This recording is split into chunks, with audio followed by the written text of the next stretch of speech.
Hello વિદ્યાર્થી મિત્રો, કેમ છો? મજામાં?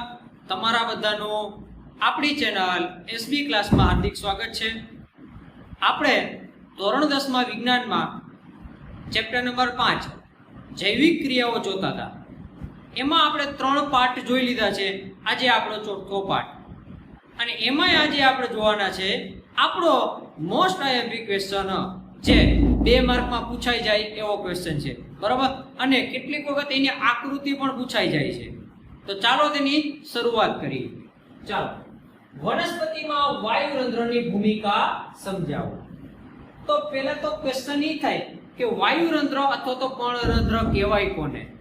તો વાયુરંધ્ર એટલે કે પર્ણની સપાટી ઉપર આવેલા અતિશય નાના સૂક્ષ્મ છિદ્રોને કહેવાય વાયુરંધ્ર અથવા તો કહેવાય પર્ણરંધ્ર. હાલો, પર્ણરંધ્ર ખબર પડી ગઈ.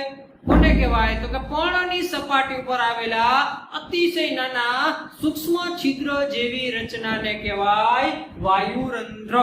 રેડી? ક્લિયર? ઓકે. જુઓ, વાયુરંધ્ર કે પર્ણરંધ્ર એ પર્ણની સપાટી પર સૂક્ષ્મ છિદ્ર સ્વરૂપે જોવા મળે છે, એટલે કે સૂક્ષ્મ છિદ્ર સ્વરૂપે હોય છે. એને શું કહેવાય? તો કે વાયુરંધ્ર કહેવાય, બરાબર? તો હવે ક્વેશ્ચન એ થાય કે હોય કેવા, બરાબર? અને એની આસપાસ શું હોય જોવો જોઈએ, એની રચના, એટલે કે રચના આપણે જોવાની છે. વાયુરંધ્ર મૂત્રપિંડ આકારના 2 રક્ષક કોષો વડે સૂક્ષ્મ છિદ્રો ઘેરાયેલું હોય છે, એટલે કે ઈ સૂક્ષ્મ છિદ્ર એટલે કે પર્ણરંધ્ર, એની આજુબાજુ 2 રક્ષક કોષો આવેલા હોય. શું આવેલા હોય છે? રક્ષક કોષો. ઈ શું કાર્ય કરે એ આગળ જોવાનું છે, બરાબર? ઈ શું કાર્ય કરે? રેડી? હાલો, રક્ષક કોષોના કોષરસમાં હરિતકણ આવેલું હોય. પહેલા શું આવેલું હોય છે? રક્ષક કોષોના અંદર જે કોષરસ હોય ને એમાં હરિતકણ આવેલું હોય. હરિતકણ કેવા કલરનું હોય? તો કે લીલા કલરનું હોય, બરાબર? એટલે જ આપણને એ પાંદડાનો રંગ કેવો દેખાય છે? તો કે લીલા રંગનો દેખાય છે. ચલો, રેડી? આગળ જુઓ. હવે એના કાર્યો, બરાબર? એટલે કે વાયુરંધ્ર શું કાર્ય કરે? પર્ણોમાં પ્રકાશ સંશ્લેષણ માટે વાયુઓનો મોટા ભાગનો વિનિમય વાયુરંધ્ર થાય છે. એટલે કે ભાઈ, પ્રકાશ સંશ્લેષણ તો કરવું કે ન કરવું વનસ્પતિને? વનસ્પતિને પ્રકાશ સંશ્લેષણ કરવા માટે વાયુઓનો વિનિમય એટલે શું? વાયુઓનો વિનિમય એટલે શું? પહેલા તો કે કાર્બન ડાયોક્સાઇડ બહાર કાર્બન ડાયોક્સાઇડ અંદર લે અને ઓક્સિજન બહાર કાઢે, બરાબર? આને કહેવાય વાયુઓનો વિનિમય, એટલે કે આપલે થવો. વાયુઓનો આપલે થવું એ મોટા ભાગે ક્યાં થાય છે? તો કે અહીંયા. ક્યાં થાય છે? વાયુરંધ્રમાં થાય છે, બરાબર? હાલો, પહેલો મુદ્દો સમજાઈ ગયો. શું કહે છે? ફરીથી જોવો જોઈએ. પર્ણમાં પ્રકાશ સંશ્લેષણ માટે વાયુઓનો મોટા ભાગનો વિનિમય વાયુરંધ્રો દ્વારા થાય છે, બરાબર? મોટા ભાગનો આપલે કેના દ્વારા થાય? વાયુરંધ્ર દ્વારા થાય છે. ચલો, રેડી? પહેલો મુદ્દો. ઓકે. બીજો કાર્ય જોવો જેને શું છે? વાયુરંધ્ર દ્વારા બાષ્પોત્સર્જનની ક્રિયામાં, કઈ ક્રિયામાં? બાષ્પોત્સર્જનની ક્રિયામાં પાણીનો વ્યય થાય છે. ચલો, બાષ્પોત્સર્જન એટલે શું? ક્વેશ્ચન થાય ને પહેલા કે બાષ્પોત્સર્જન કોને કહેવાય? તો કે જે વનસ્પતિ પાણી બાષ્પ સ્વરૂપે બહાર કાઢે, એટલે કે બાષ્પ સ્વરૂપે પાણી ગુમાવે, આ ક્રિયાને કહેવાય બાષ્પોત્સર્જનની ક્રિયા. બાષ્પોત્સર્જનની ક્રિયા એટલે શું? ખબર પડી ગઈ, બરાબર? શું? તો કે વનસ્પતિ પાણી બાષ્પ સ્વરૂપે ગુમાવે છે, આ ક્રિયાને કહેવાય બાષ્પોત્સર્જનની ક્રિયા. તો આ આપણે બીજું કાર્ય. કયું કાર્ય? બીજું કાર્ય તો કે બાષ્પોત્સર્જનની ક્રિયા કેના વડે થાય છે? તો કે વાયુરંધ્ર વડે થાય છે. ચલો, ક્લિયર? 2 મુદ્દા ખબર પડી ગઈ. ફરીથી જોવો જોઈએ. પર્ણોમાં પ્રકાશ સંશ્લેષણ માટે વાયુઓનો મોટા ભાગનો વિનિમય કોના દ્વારા થાય છે? તો કે વાયુરંધ્ર દ્વારા થાય છે. ક્લિયર? બીજો મુદ્દો જો. વાયુરંધ્ર દ્વારા બાષ્પોત્સર્જનની ક્રિયામાં મોટા ભાગનો પાણીનો વ્યય થાય છે, એટલે કે પાણી ક્યાંથી નીકળે છે બહાર? તો કે નાના છિદ્રમાંથી નીકળે છે, બરાબર? એટલે કે પર્ણરંધ્રમાંથી બહાર નીકળે છે. અહીંયા જો તમને આકૃતિ આપેલી છે, એક ખુલ્લું વાયુરંધ્રની આકૃતિ આપેલી છે અને એક બંધ વાયુરંધ્રની આપેલી છે. હવે જો અહીંયા તમને આ જે આકૃતિ દેખાય છે, આવડી આ છે આપણું શું છે? રક્ષક કોષ છે. આ શું છે ભઈલા? રક્ષક કોષ, બરાબર? જો અહીંયા આવેલું છે. અને આ વચ્ચેના ભાગ છે ને, આ વચ્ચેનો ભાગ એને કહેવાય વાયુરંધ્ર અથવા તો વાયુરંધ્ર છિદ્ર, બરાબર, અથવા તો એને કહેવાય પર્ણરંધ્ર. ચાલો ક્લિયર. આ રક્ષક કોષો છે. શું ભઈલા, શું હે ભઈલા? તો કે રક્ષક કોષો છે. હાલો ખ્યાલ આવી ગયો? ઓકે. જો અહીંયા આ બંધ વાયુરંધ્ર છે, અહીંયા પણ આ રક્ષક કોષો આવેલા છે, દેખાય છે? એટલે કે આ રક્ષક કોષો કેવા થઈ ગયા? તો કે ભેગા થઈ ગયા. ભેગા થઈ ગયા એટલે વાયુરંધ્રને કેવું કરી દીધું ભઈલા? તો કે પેક કરી દીધું. ચલો ક્લિયર. ખુલ્લી વાયુરંધ્ર અને બંધ વાયુરંધ્રની આકૃતિ પણ પૂછાય છે. અહીંયા આપણે બાકી બધું લખી નાખવાનું. અહીંયા શું છે? તો કે હરિતકણ આવેલું છે. અહીંયા જો આ પાણી આમ લખેલું છે. અહીંયા શું લખેલું છે? તો કે પાણી છે. અહીંયા બીજું આ બધી બાજુ જો અહીંયા પાણી છે, અહીંયા છે, અહીંયા છે, બધી બાજુ અહીંયા પાણી આવેલું છે. આ બંધ વાયુરંધ્રની આકૃતિ છે. ચલો ક્લિયર આટલું? બરાબર. પહેલા તમારે શું કહેવાનું છે? તો કે વાયુરંધ્ર અથવા તો પર્ણરંધ્ર ઈ શું આવેલા, ક્યાં આવેલા હોય છે એ તમારે કહેવાનું. બરાબર. બીજું એ કહેવાનું એની રચના કેવી રચના છે? તો કે ભાઈ મૂત્રપિંડ આકારના બે રક્ષક કોષોથી ઈ વાયુરંધ્ર આવેલું હોય છે, એટલે કે વાયુરંધ્ર ઘેરાયેલા હોય છે. બરાબર. અને રક્ષક કોષોના કોષરસમાં હરિતકણ હોય છે. આટલું તમારે રચનામાં લખી નાખવાનું. રચના લખીને પછી તમારે શું લખવાનું છે? કાર્યો. હાલો કાર્યો કે શું લખશો તમે? બરાબર. કાર્યમાં આપણું પહેલું કાર્ય છે કે વાયુઓનો મોટા ભાગનો વિનિમય, એટલે કે વાયુઓનો મોટા ભાગનો આપલે કોના દ્વારા થાય? તો કે વાયુરંધ્ર થાય. બીજું બાષ્પોત્સર્જન દ્વારા પાણીનો વ્યય એ કોના દ્વારા થાય છે? તો કે વાયુરંધ્ર દ્વારા થાય છે. ચલો આટલું ક્લિયર? ઓકે. આગળ જુઓ. હવે ભાઈ ક્વેશ્ચન છે રક્ષક કોષોનું કાર્ય, એટલે કે આ જે રક્ષક કોષો આવેલા છે એનું કાર્ય શું ઈ આપણે કહેવાનું છે. રક્ષક કોષો વાયુરંધ્ર ખુલવાની અને બંધ થવાની ક્રિયા સાથે સંકળાયેલા છે. આ રક્ષક કોષો કેની સાથે સંકળાયેલા છે? તો કે વાયુરંધ્ર ખોલવું ક્યારે અને બંધ કરવું ક્યારે એની સાથે કોણ સંકળાયેલું છે? તો કે વાયુરંધ્ર. ક્લિયર પહેલો મુદ્દો? ઓકે. બીજો મુદ્દો જુઓ. જ્યારે રક્ષક કોષો કોષોમાં પાણી અંદર પ્રવેશે છે, કોષોમાં પાણી અંદર પ્રવેશે છે ત્યારે તે ફૂલે છે અને રંધ્રને ખુલ્લું કરે છે. એટલે કે જ્યારે પાણી અંદર આવે છે ત્યારે રક્ષક કોષો ખુલે છે, બરાબર, અને ફૂલાય છે, જેથી કરીને પાણી અંદર આવી જાય. બરાબર. જો જ્યારે રક્ષક કોષોમાં પાણી અંદર પ્રવેશે છે ત્યારે તે શું થાય છે? એનું ફૂલે છે અને ત્યારે તે અને પર્ણરંધ્ર કેવું કરે છે? ખુલ્લું કરે છે. આગળ. જ્યારે રક્ષક કોષોનું સંકોચન પામે છે, એટલે કે બંધ થાય છે, ત્યારે પર્ણરંધ્ર કેવું થાય છે ભઈલા?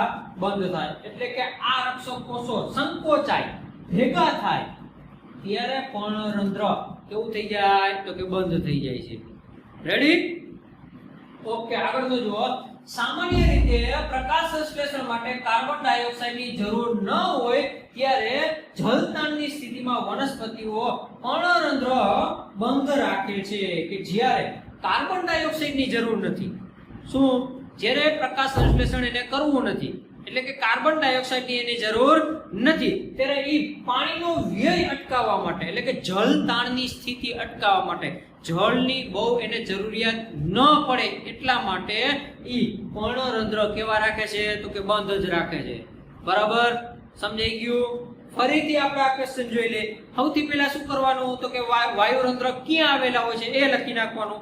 પછી એનું આપણે શું લખવાનું? રચના લખી નાખવાનું. રચનામાં શું લખશો ભઈલા તમે? તો કે રચનામાં આપણે લખવાનું કે પર્ણરંધ્રની આસપાસ રક્ષક કોષો આવેલા હોય છે. કેટલા રક્ષક કોષો આવેલા હોય? 2. આ રક્ષક કોષોમાં શું આવેલું હોય? તો રક્ષક કોષોના કોષરસમાં હરિતકણ આવેલું હોય છે. રેડી? હવે શું આવશે? તો કે ભાઈ પર્ણરંધ્રના કાર્યો. પર્ણરંધ્રના કાર્ય શું? તો કે સૌથી મોટામાં મોટું કાર્ય વાયુઓનો વિનિમય કરવો, એટલે કે વાયુઓની આપ-લે કરવી. બીજું શું? તો કે બાષ્પોત્સર્જન દ્વારા પાણીનો વ્યય થાય છે. બરાબર.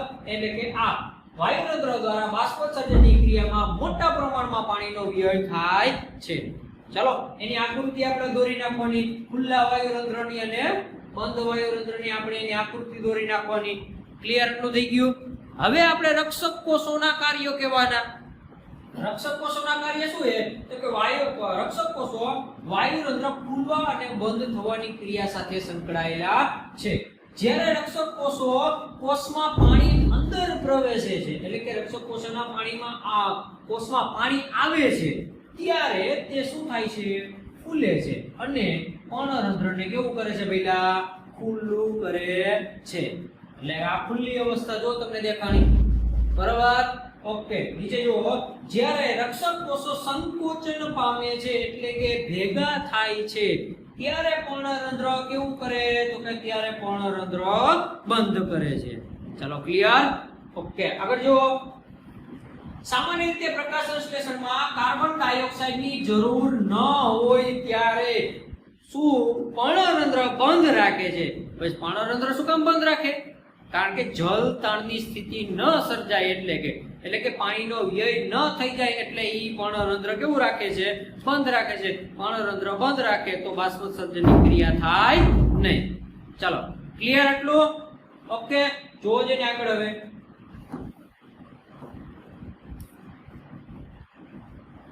ચાલો સ્વયંપોષી સજીવો તેમની જરૂરિયાતની કાચી સામગ્રી કેવી રીતે મેળવે છે બરાબર એ કાચી સામગ્રી કેવી રીતે મેળવે છે એ જોવાનું સ્વયંપોષી સજીવો એટલે શું તો કે એવા સજીવો કે જે પોતાનો ખોરાક પોતે જાતે જ બનાવે બરાબર તો એ કાચી સામગ્રી ક્યાંથી મળે કાચું મટીરીયલ તો લેવું પડે ને હા તો કે ઈ ક્યાંથી મળે એ આપણે જોઈએ સ્વયંપોષી સજીવો તેમની જરૂરિયાત કાચી સામગ્રી પ્રાપ્તિ નીચેના દર્શાવ્યા મુજબ કરે છે પ્રકાશ સંશ્લેષણ માં ઉપયોગી કાર્બન ડાયોક્સાઇડ વાતાવરણમાંથી વાયુરંધ્ર દ્વારા મેળવાય છે હમણાં જ કીધું વાયુરંધ્રનું કાર્ય શું હતું તો કે વાયુઓનું આપલે કરવાનું બરાબર તો જ્યારે વનસ્પતિને પોતાનો ખોરાક બનાવવો હોય એટલે કે પ્રકાશ સંશ્લેષણની ક્રિયા કરવી હોય ત્યારે વાતાવરણનો કાર્બન ડાયોક્સાઇડ વાયુરંધ્રની મારફતે બરાબર ક્યાં અંદર વનસ્પતિના કોષમાં પ્રવેશે છે બરાબર હાલો જોવો જઈને આગળ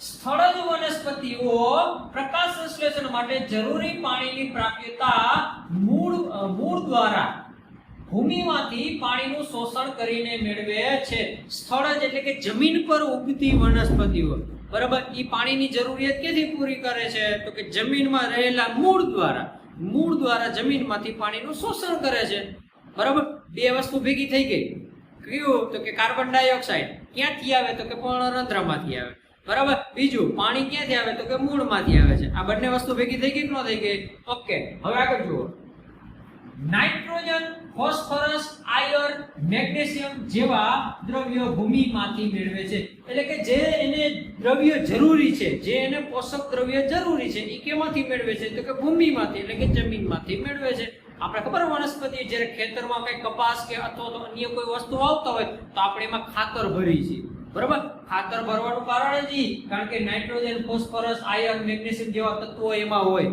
બરાબર જેથી ખૂબ જ એને સારું એવું પોષણ મળી રહે આગળ નાઇટ્રોજન એ આવશ્યક ખનિજ તત્વ છે ભાઈ વનસ્પતિના વૃદ્ધિ અને વિકાસ માટે નાઇટ્રોજન છે ને ખૂબ જ મહત્વનું છે આપણે એક એનપીકે ખાતર આવે છે બરાબર એન એટલે કે નાઇટ્રોજન બરાબર એટલે કે એમાં વધારે નાઇટ્રોજન હોય છે શું કામ આવશ્યક છે કારણ કે વનસ્પતિના વૃદ્ધિ અને વિકાસ માટે નાઇટ્રોજન જરૂરી છે બરાબર અને આગળ વનસ્પતિઓ નાઇટ્રોજનને અકાર્બનિક નાઇટ્રેટ કે નાઇટ્રેટ સ્વરૂપમાં મેળવીને પ્રોટીન અને અન્ય સંયોજનોના સંશ્લેષણમાં ઉપયોગ કરે છે શું કીધું ભાઈ વનસ્પતિઓ નાઇટ્રોજનના અકાર્બનિક સ્ત્રોત જેવા કે નાઇટ્રેટ અથવા તો નાઇટ્રાઇટ આ બંનેને એકાદા સ્વરૂપમાં મેળવે છે અને એમાંથી પ્રોટીન અથવા તો અન્ય સંયોજન બનાવે છે બરાબર પ્રોટીન અથવા તો અન્ય સંયોજનો બનાવતા હોય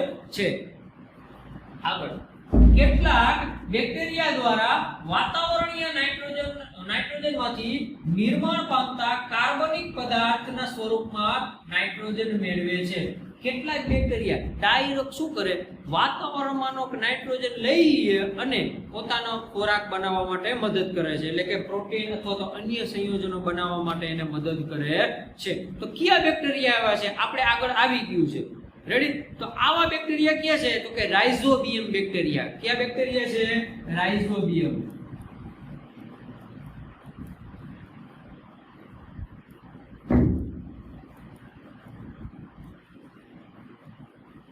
રાઇઝોબિયમ બેક્ટેરિયા છે એ શું કરે તો કે હવામાંનો ડાયરેક્ટ નાઇટ્રોજનનો ઉપયોગ કરીને જમીનમાં ઉતારી દે છે. એનાથી શું થાય છે તો કે એનાથી પોતાને વનસ્પતિને પ્રોટીન અથવા તો અન્ય સંયોજનો બનાવવા હોય તો એને કામ લાગે છે. રેડી? ખબર પડી કે ભાઈ આવડું આ બરાબર કાચી સામગ્રી કેવી રીતે મેળવે છે? ક્લિયર? ફરીથી એક વખત જોઈ લઈએ. પ્રકાશ સંશ્લેષણ માટે ઉપયોગી કાર્બન ડાયોક્સાઇડ ક્યાંથી લે તો કે વાયુરંધ્ર મારફતેથી લે છે. બરાબર? જો આયો વાયુરંધ્ર મારફતેથી મેળવે છે.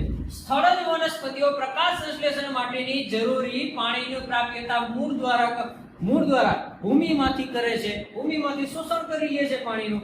બીજું, નાઇટ્રોજન, ફોસ્ફરસ, આયર્ન, મેગ્નેશિયમ જેવા અન્ય દ્રવ્યો ભૂમિમાંથી મેળવે છે, એટલે કે જમીનમાંથી આ બધા તત્વો મેળવી લે છે. નાઇટ્રોજન એ આવશ્યક ખનિજ તત્વ છે. વનસ્પતિઓ નાઇટ્રોજનને અકાર્બનિક નાઇટ્રેટ સ્વરૂપે, નાઇટ્રેટ એટલે કે થાય NO3- બરાબર, અને નાઇટ્રેટ એટલે કે NO2- નાઇટ્રેટ સ્વરૂપમાં મેળવીને પ્રોટીન અથવા તો અન્ય સંયોજન બનાવે છે, એટલે કે સંશ્લેષણ કરે છે. બરાબર? નાઇટ્રોજનને કેટલાક બેક્ટેરિયા શું કરે તો કે હવામાંથી ડાયરેક્ટ લઈ લે. કયા બેક્ટેરિયા તો કે રાઇઝોબિયમ બેક્ટેરિયા. એ કેમાં હોય તો કે કઠોળ વર્ગની વનસ્પતિમાં એની મૂળ ગંડિકામાં હોય. બરાબર? આ બેક્ટેરિયા કઠોળ વર્ગની વનસ્પતિમાં હોય, જે શું કાર્ય કરશે તો કે હવામાંનો નાઇટ્રોજન સીધો લઈ લે છે. બરાબર? ને જમીનમાં રાખી દે છે, એટલે કે વનસ્પતિને ઉપયોગમાં આવી જાય છે. હાલો રેડી? અહીંયા જો આપણે એક આકૃતિ આપી છે. અહીંયા જો પાણી છે જે જમીનમાં છે, જમીનમાં, અને અહીંયા આપેલા છે ખનિજ ક્ષાર, એટલે કે આ રહ્યું નાઇટ્રોજન, ફોસ્ફરસ, આયર્ન. બરાબર? આ ખનિજ ક્ષાર એ મૂળ દ્વારા ઉપર જાય છે વનસ્પતિમાં, અને અહીંથી સૂર્યપ્રકાશ દ્વારા મળશે. પાંદડાને સૂર્યપ્રકાશ મળશે. કાર્બન ડાયોક્સાઇડ ક્યાંથી મળશે તો કે વાયુરંધ્રની મારફતેથી અંદર જશે કાર્બન ડાયોક્સાઇડ આપે છે. અને જો બહાર નીકળે છે શું પહેલા તો કે ઓક્સિજન વાયુ બહાર નીકળે છે, કાર્બન ડાયોક્સાઇડ અંદર જાય છે અને કાર્બોદિત પદાર્થ બનાવે છે, અથવા તો પ્રોટીન પદાર્થ બનાવે છે, અથવા તો અન્ય સંશ્લેષણો જે બનાવે છે, અન્ય સંયોજનો બનાવે છે. ચાલો ક્લિયર? ખબર પડી ગઈ? ઓકે, તો ચાલો વિદ્યાર્થી મિત્રો આજે આટલું આપણે રાખીએ. મળીએ આપણા નેક્સ્ટ લેક્ચરમાં.